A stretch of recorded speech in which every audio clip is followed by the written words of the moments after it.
De Radio María. Un día más, con la gracia del Señor, proseguimos el comentario del Catecismo de nuestra Madre la Iglesia. Estamos explicando el sacramento de la penitencia. Habíamos terminado el apartado diversas formas de penitencia en la vida cristiana. Y ahora ya vamos a comenzar el siguiente apartado, el sacramento de la penitencia y de la reconciliación.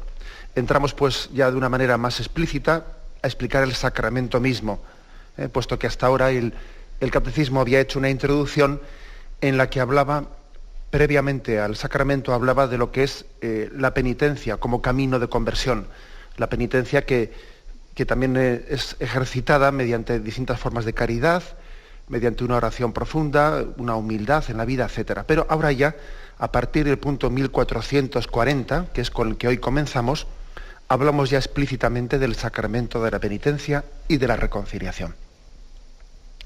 Dice este punto, el 1440. El pecado es, ante todo, ofensa a Dios, ruptura de la comunión con Él. Al mismo tiempo, atenta contra la comunión con la Iglesia. Por eso la conversión implica a la vez el perdón de Dios y la reconciliación con la Iglesia, que es lo que expresa y realiza litúrgicamente el sacramento de la penitencia y de la reconciliación. Afirmaciones así básicas, las centrales de este punto. Primero, que el pecado tiene distintas dimensiones, una más vertical y una más horizontal. La vertical, que es una ruptura de la comunión con Dios. El hombre ha sido creado para estar en comunión con Dios. De hecho, si os fijáis en el pasaje de la Sagrada Escritura que habla del pecado original, en esa descripción que se nos hace del paraíso terrenal, el paraíso terrenal es el estado en el que estaba el hombre cuando vivía en comunión con Dios. A veces algunos han hecho un pequeño lío diciendo, bueno, y entonces el paraíso terrenal, ¿dónde estaba ubicado? Estaba ubicado, no sé, pues entre el Éufrates, el Tigris, en Mesopotamia, aquí, allá. No entendamos tampoco esos primeros capítulos del Génesis con un sentido historicista de literalidad, porque están escritos en otro contexto. Y fijaros que cuando en el Génesis se habla del paraíso terrenal, se está hablando de el estado, no tanto pues una ubicación física, de ver dónde estaba este jardín estaba aquí y fuera del jardín ya no había paraíso terrenal. No, se refiere a que el momento en el que el hombre todavía no había pecado, vivía con Dios en un estado de comunión. Era un paraíso la tierra, a eso se refiere. La tierra era un paraíso. Vivir con Dios en esa comunión, vivir con Dios en esa intimidad en la que se vivía antes del pecado original, era un paraíso.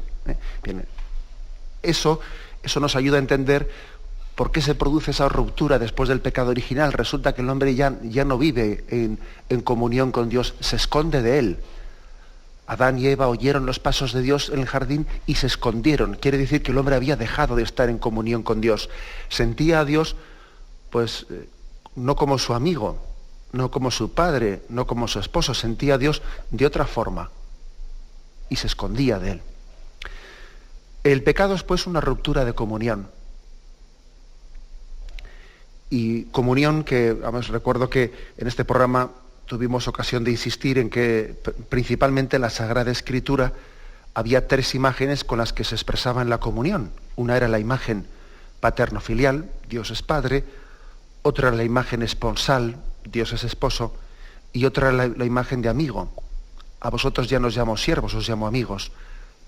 Bueno, pues sí, Jesús nos reveló la comunión con Dios y la intimidad con Dios en estas tres imágenes: la imagen del Padre, la imagen del esposo, la imagen del amigo. Es fácil que entendamos que la ruptura de esa comunión con Dios pues es el hijo que se va de casa y que no ama a su padre, la parábola del hijo pródigo. El esposo que es infiel a su esposa, la esposa que es infiel a su esposo, que es lo que el profeta Oseas denuncia del pecado de Israel, que ha sido como la esposa infiel a su esposo, o el amigo traicionado, que es pues el Judas, el amigo que Jesús había introducido en su intimidad y que le traiciona a Jesús, ¿no? Esas tres imágenes, la paternofilial, la esponsal y la que revela la amistad de Dios con el género humano, son las más adecuadas para entender cómo el pecado es ruptura de una comunión con Dios. El pecado es, pues, ofensa a Dios. Y es bueno insistir en esto porque, vamos a ver, yo quisiera profundizar, decir de una manera muy clara y muy sencilla que uno de los principales males que tenemos hoy en día es el olvido del que el pecado también afecta a Dios. También afecta a Dios. Esto está muy, muy en el olvido. A veces tenemos una imagen de Dios tan distante, tan lejana, que parece como que lo que nosotros hagamos, ¿qué le va a afectar a Dios? Si Dios es infinito, ese Dios que es infinito y es todopoderoso, ¿a Él qué le va a importar, ¿no? ¿A Él qué le va a afectar lo que haga el hombre? Y a veces hemos hecho una imagen de Dios tan impersonal, tan etérea, ¿no? Tan lejana, tan distinta a la del Evangelio, por cierto, que claro que no se entiende por qué el pecado ofende a Dios, ¿no? Entonces te encuentras personas hoy en día que te dicen, vamos, ¿a Dios qué le va a importar que yo me emborrache?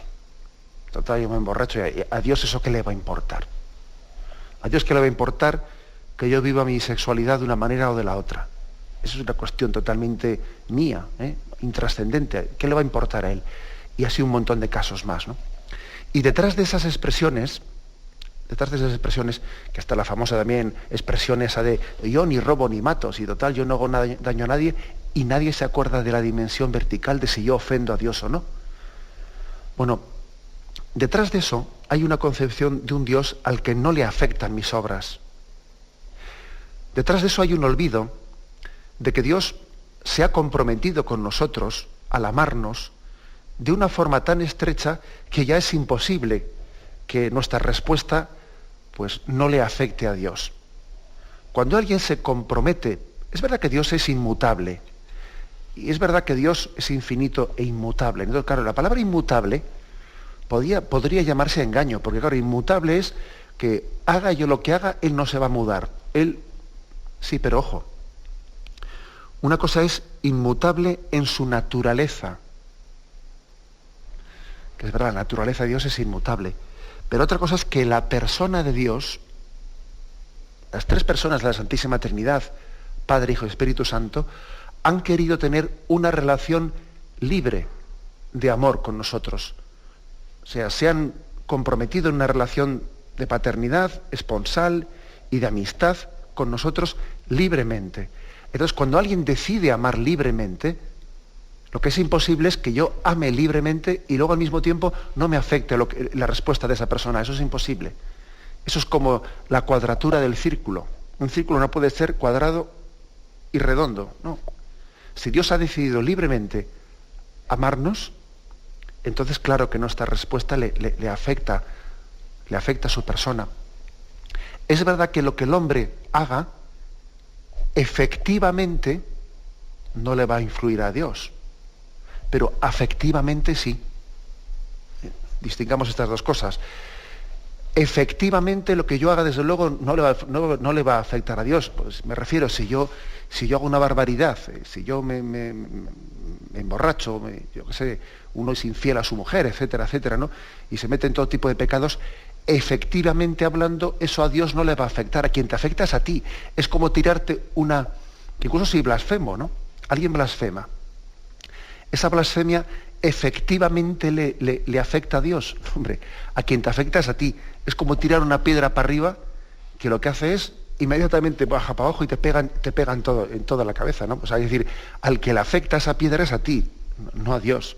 Tú lanzas la piedra arriba y tonto de ti, lo que haces es volver para abajo, tú mismo la has lanzado. A Dios, efectivamente a Dios, el que uno blasfeme o haga una barbaridad, pues no le va a afectar. Pero afectivamente sí. O sea, un pecado nuestro a la naturaleza de Dios no le quita nada.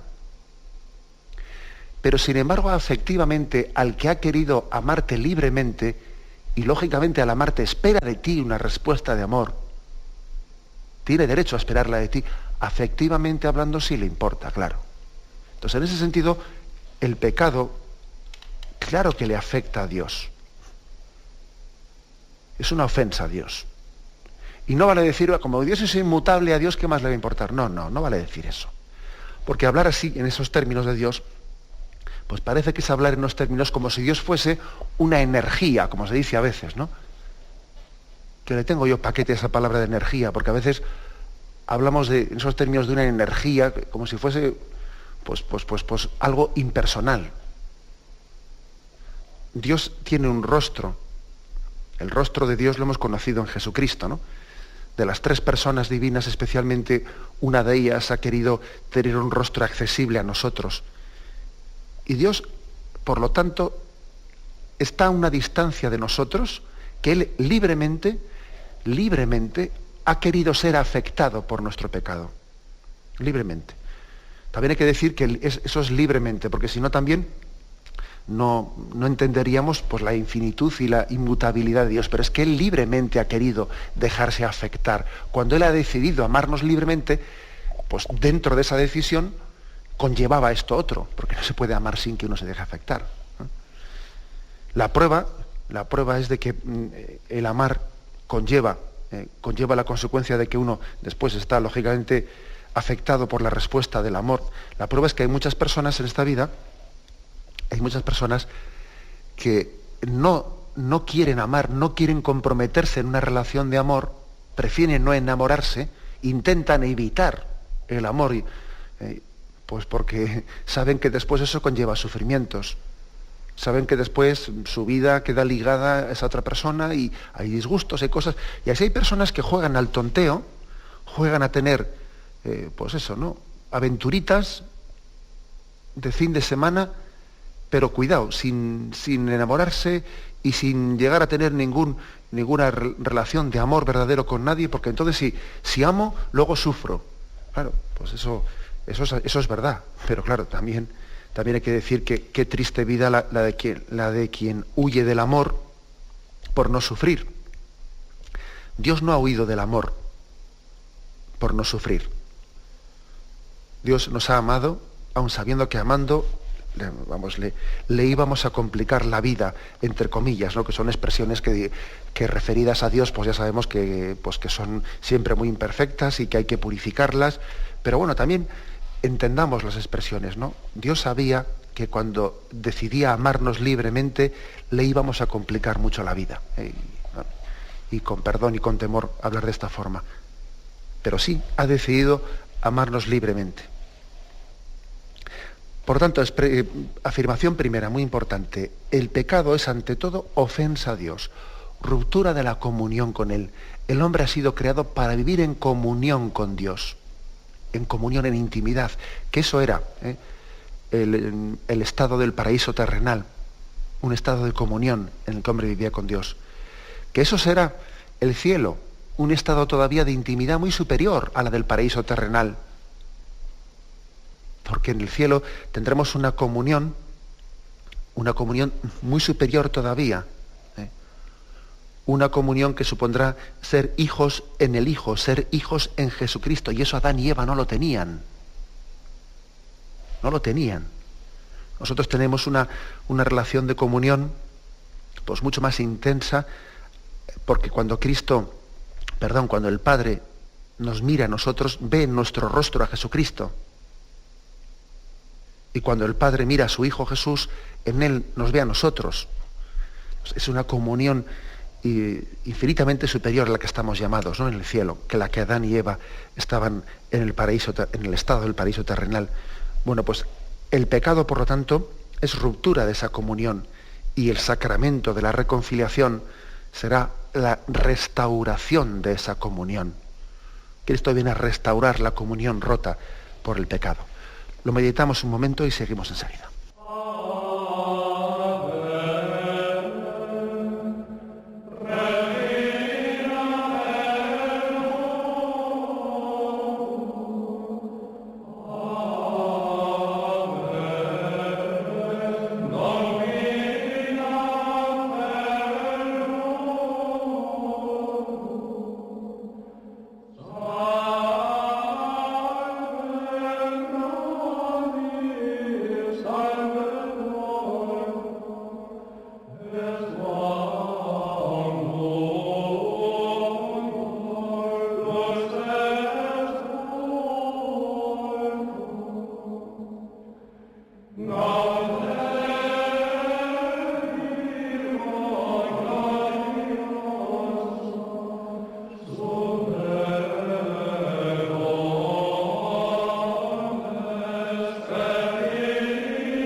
Y este punto 1440, después de esa afirmación primera de que el pecado es una ofensa a Dios, ruptura de la comunión con Dios, luego dice, y al mismo tiempo, en segundo lugar, atenta contra la comunión con la Iglesia.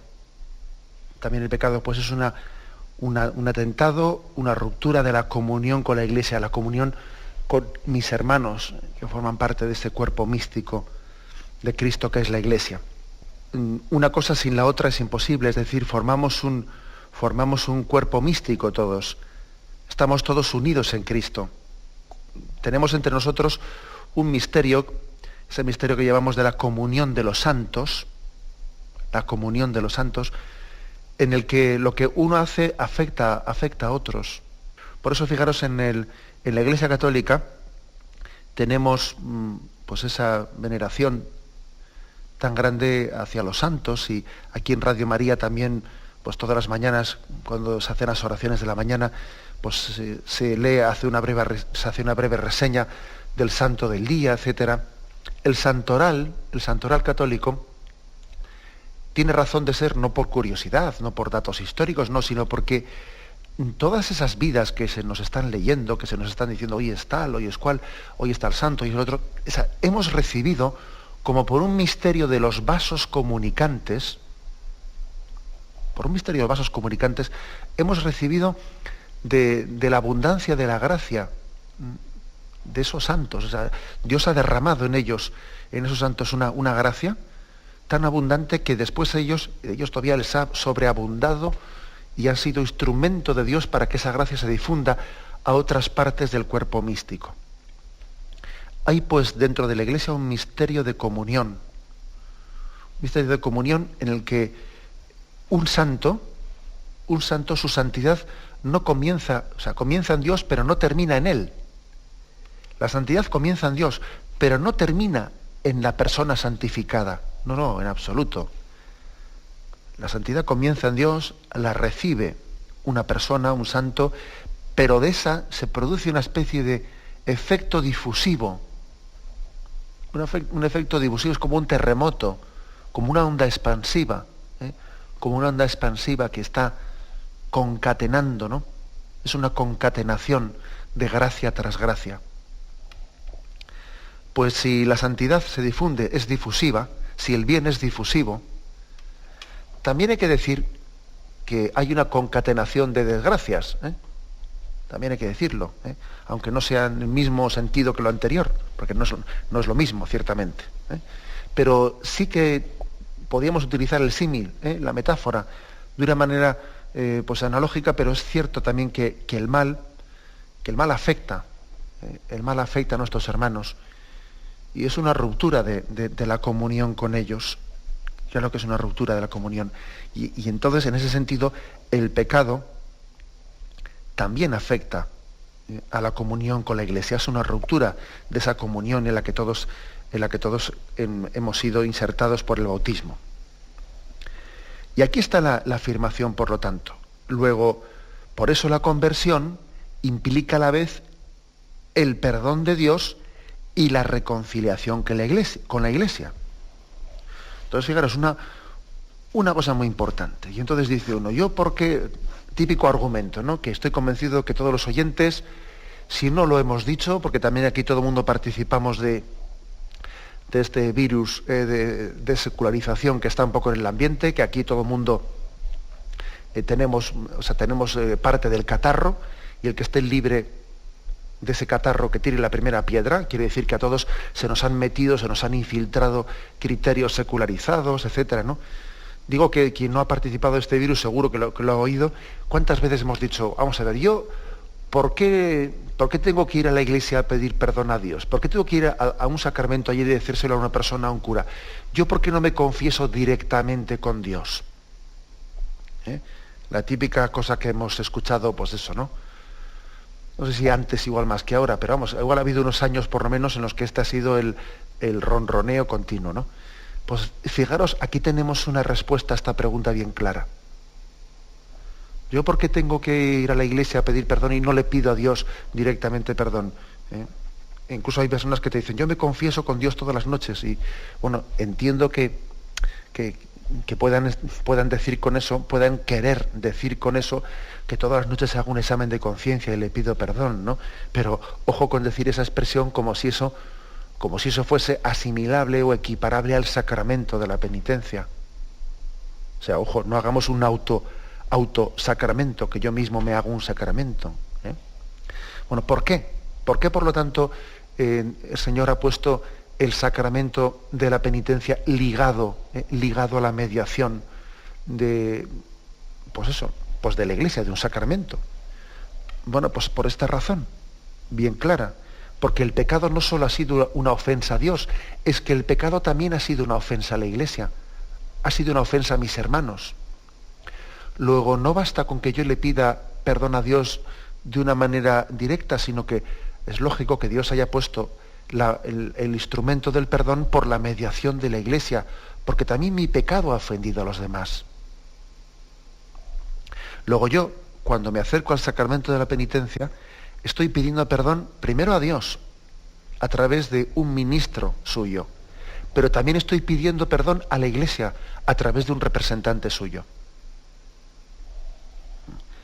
No se puede pedir perdón únicamente a una persona, perdón a una instancia cuando he ofendido a dos. Pido perdón a Dios y pido perdón a su Iglesia. Y pido perdón a Dios en el ministro suyo, en el ministro de Cristo, y pido perdón a Dios en el representante suyo. Perdón, a la Iglesia en el representante suyo. Esto creo que es importante, porque es que a veces, así como he dicho antes, que esta ideología de secularización, curiosamente, cuando le interesa se olvida de lo vertical, y dice, ¿por qué eso de que el pecado ofenda a Dios? Si el pecado ofende a los demás únicamente. Cuando nos interesa, nos olvidamos de la dimensión vertical y decimos que el pecado únicamente es pecado si afecta a los demás. Y luego cuando nos interesa, parece que nos olvidamos de lo horizontal y únicamente nos hablamos de vertical. No, yo le pido perdón a Dios por mi cuenta, pero ¿qué tengo que ir a pedir perdón a los demás? Es una contradicción completa, por cierto. Es que es curioso. Aquí cuando queremos somos horizontales y cuando queremos somos verticales. El caso es hacer las cosas siempre a mi conveniencia, ¿no? A mi medida. Pues no, señor. No podemos olvidarnos en ninguno de los momentos de las dos cosas, ¿no? Mi pecado afecta a Dios y afecta a los demás, y mi petición de perdón, por lo tanto, tiene que hacerse ante los demás y ante Dios. Por pura lógica y por pura coherencia, sin permitir que manipulemos las cosas de Dios a nuestro antojo. Bien, ese es un motivo claro e importante. Aquí en este punto del Catecismo, el 1440, nos remite a un texto del Concilio Vaticano II, Lumen Gentium, capítulo 11, que lo vamos a leer.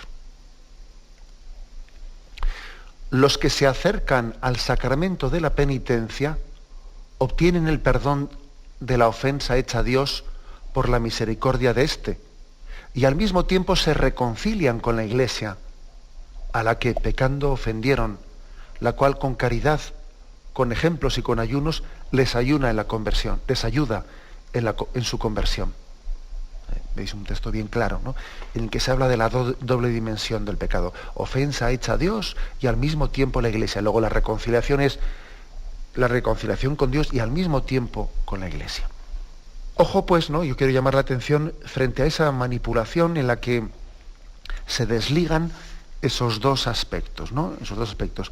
En nuestra cultura secularizada, en lo que se refiere a ofensa, únicamente vemos la ofensa al prójimo, en el plano horizontal. Ahí nos olvidamos de que mi pecado ofende a Dios.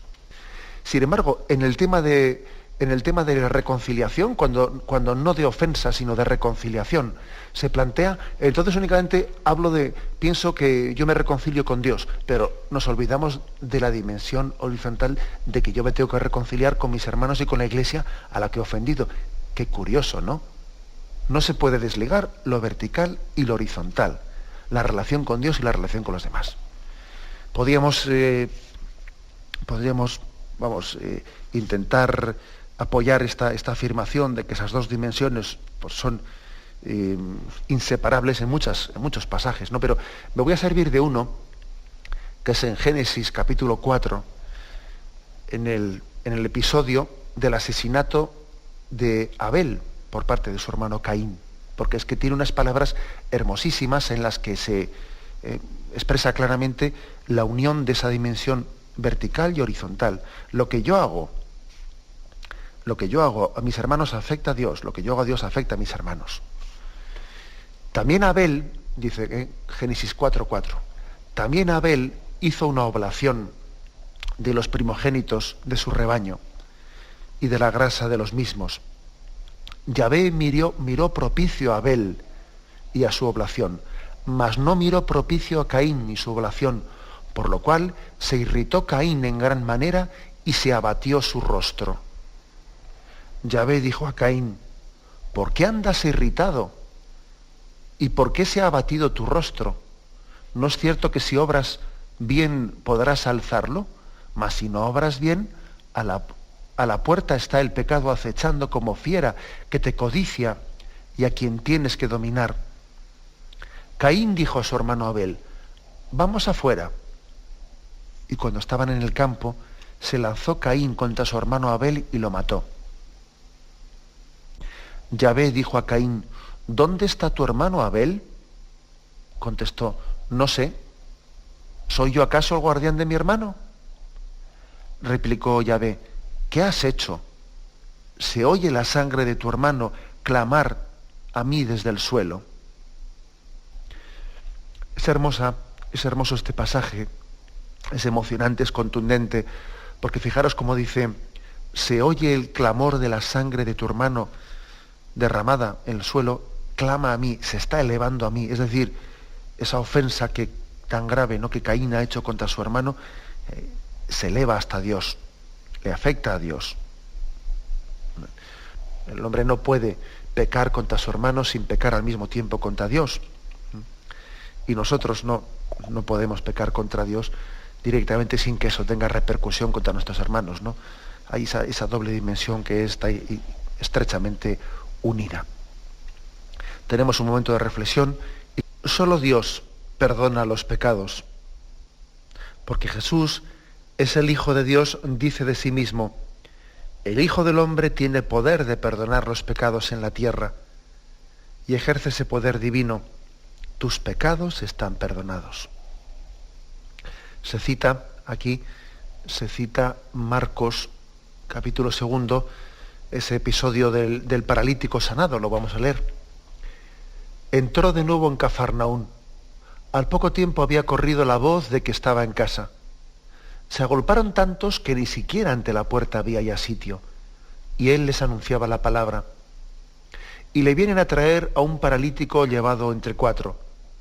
Al no poder presentárselo a causa de la multitud, abrieron el techo encima de donde él estaba, y a través de la abertura que hicieron, descolgaron la camilla donde yacía el paralítico. Jesús, viendo la fe de ellos, dice al paralítico: hijo, tus pecados te son perdonados. Estaban allí sentados algunos escribas que pensaban en sus corazones: pero ¿por qué éste habla así? Está blasfemando. ¿Quién puede perdonar pecados sino Dios solo? Pero al instante, conociendo Jesús en su espíritu lo que ellos pensaban en su interior, les dice: ¿por qué pensáis así en vuestros corazones? ¿Qué es más fácil? ¿Decir al paralítico: tus pecados te son perdonados? ¿O decir: levántate, toma tu camilla y echa a andar? Pues para que sepáis que el Hijo del Hombre tiene en la tierra poder de perdonar los pecados, dice al paralítico: a ti te digo, levántate, toma tu camilla y vete a tu casa. Se levantó y al instante, tomando la camilla, salió a la vista de todos, de modo que quedaban todos asombrados y glorificaban a Dios diciendo: jamás vimos cosa parecida.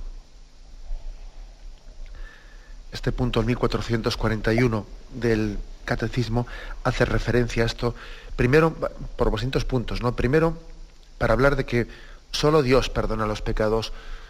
Los escribas y los fariseos pensaban bien. Muchas veces, vamos, en los evangelios nos metemos con ellos, ¿no? Pero ojo, que también ellos tenían criterio para decir, por ejemplo, ¿cómo es que se atreve a decirle a ese paralítico, tus pecados son perdonados? ¿Es que no sabe que solamente Dios puede perdonar los pecados o qué? Claro, y razonaban bien, tenían razón en eso que estaban diciendo.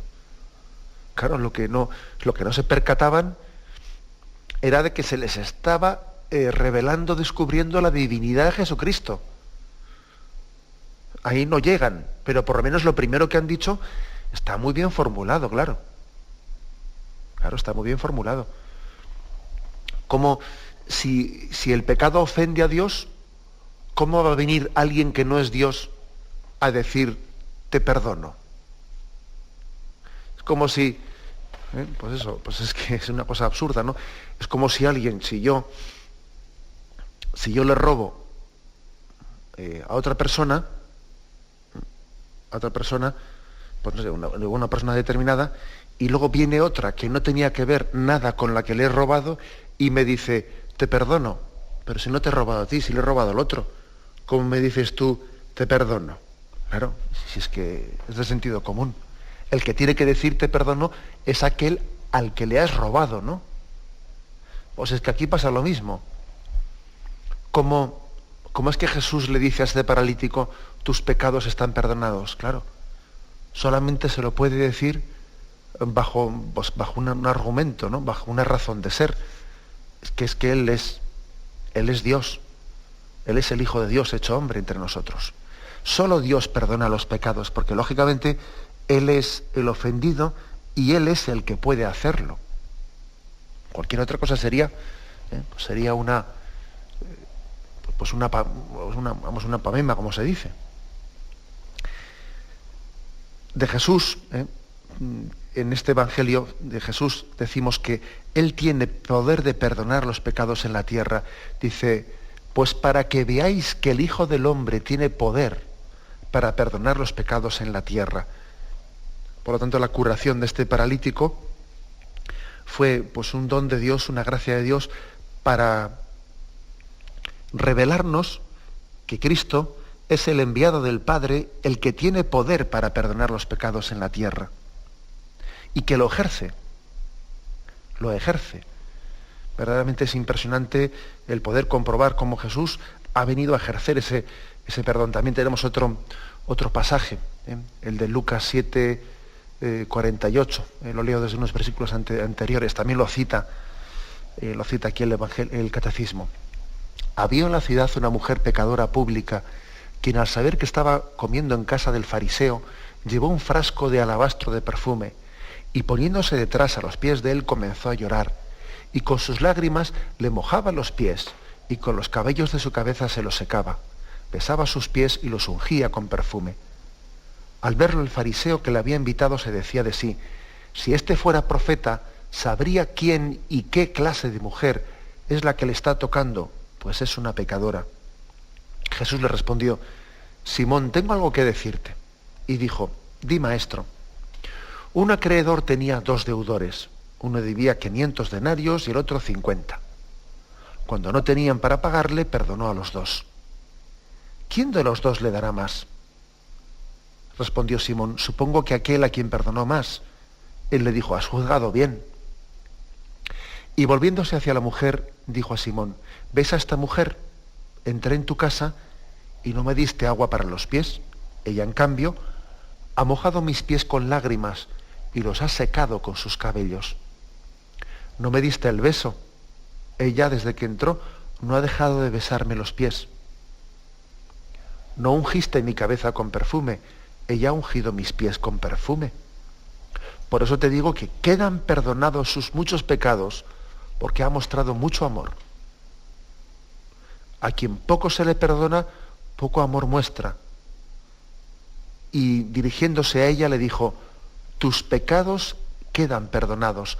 Los comensales empezaron a decirse, pero ¿quién es este que hasta perdona los pecados? Él dijo a la mujer, tu fe te ha salvado, vete en paz. ¿Veis pues un pasaje del Evangelio ante la mujer pecadora muy similar, que al final la conclusión es muy similar que lo que ocurre ante ante aquel paralítico, ¿no? Tus pecados son perdonados. Y eso causaba el escándalo, porque no entendían que nadie que no fuese Dios, pues dijese eso, ¿no? Esta es la grandeza del Evangelio, es que Dios perdona pecados en la tierra. Dios ha venido a la tierra a perdonar nuestros pecados. Y más aún, ha conferido este poder de perdonar los pecados a los hombres para que lo ejerzan en su nombre. Es impresionante, pero este es el mensaje de consolación que tenemos todos nosotros. Dios ha venido a la tierra a perdonar los pecados y ha conferido ese poder a los hombres. Juan 20, 21, 23. Acordaros de una de las apariciones de Jesús resucitado. Al atardecer de aquel día, el primero de la semana, estando cerradas por miedo a los judíos las puertas del lugar donde se encontraban los discípulos, se presentó Jesús en medio de ellos y les dijo: paz a vosotros. Dicho esto, les mostró las manos y el costado. Los discípulos se alegraron de ver al Señor. Jesús les dijo otra vez: la paz con vosotros. Como el Padre me envió, también os envío yo. Dicho esto, sopló sobre ellos y les dijo: recibid el Espíritu Santo. A quienes perdonéis los pecados les quedan perdonados, a quienes se los retengáis les quedan retenidos. Es impresionante, verdaderamente impresionante este pasaje en el que Jesús sopla su aliento, el Espíritu Santo, sobre los apóstoles. Y dicho esto, sopló sobre ellos. ¿Os acordáis cómo también dice el Génesis que Yahvé formó el cuerpo de Adán del barro de la tierra y sopló su aliento de vida? Ahora hay otro soplido. Si aquel soplo fue para dar la vida, este soplo es para comenzar una nueva vida. Aquel soplo fue para dar la vida natural y este soplo es para dar la vida sobrenatural. Aquel soplo fue para crearnos y este soplo es para recrearnos, para perdonar los pecados, para darnos la vida. Es el segundo soplido. Dicho esto, sopló sobre ellos. Recibid el Espíritu Santo. Lo grande, lo impresionante es que Dios haya puesto en manos de los hombres un quehacer, un cometido, pues que en sí es propio de Dios, el perdonar los pecados. Acordaros del escándalo de los que fueron testigos de cómo Jesús perdonaba los pecados al paralítico o a la mujer pecadora y decían: pero ¿quién es este para perdonar los pecados si solo Dios puede hacerlo? Solo Dios puede hacerlo, o Dios, o el Hijo de Dios hecho hombre entre nosotros, o aquellos, esa iglesia a la que el Hijo del Hombre le delega ese poder de perdonar los pecados en nombre propio suyo, por cierto, porque claro, cuando la iglesia dice: yo te perdono tus pecados en el sacramento de la confesión, ¿no? En el nombre del Padre y del Hijo y del Espíritu Santo, lógicamente la iglesia tiene una clarísima conciencia de no hacerlo en nombre propio, sino hacerlo en nombre de Dios. O sea, ¿quién soy yo para tal cosa? Si no es, o sea, ¿cómo me arrogo yo? Yo no podía arrogarme tal capacidad de perdonar los pecados si no es porque Jesús me la ha encomendado, si no es porque Jesús sopló ese Espíritu Santo y nos configuró con Él, nos conformó con Él para poder perdonar los pecados.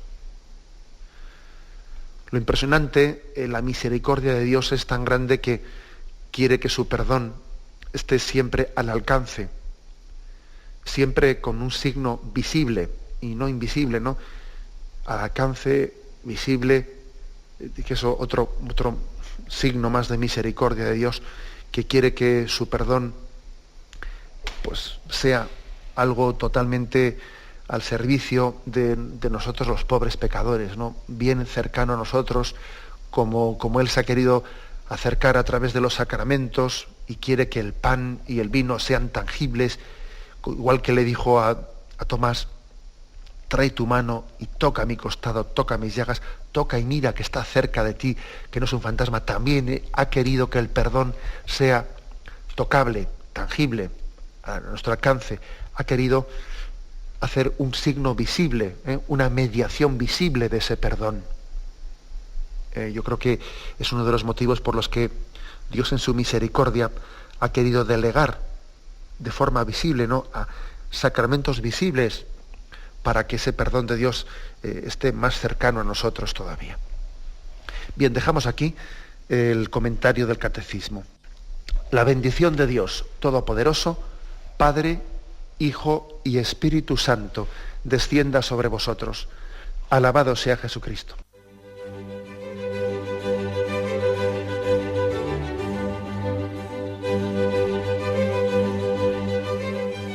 Finaliza el Catecismo de la Iglesia Católica, un programa dirigido por Monseñor José Ignacio Munilla, obispo de San Sebastián.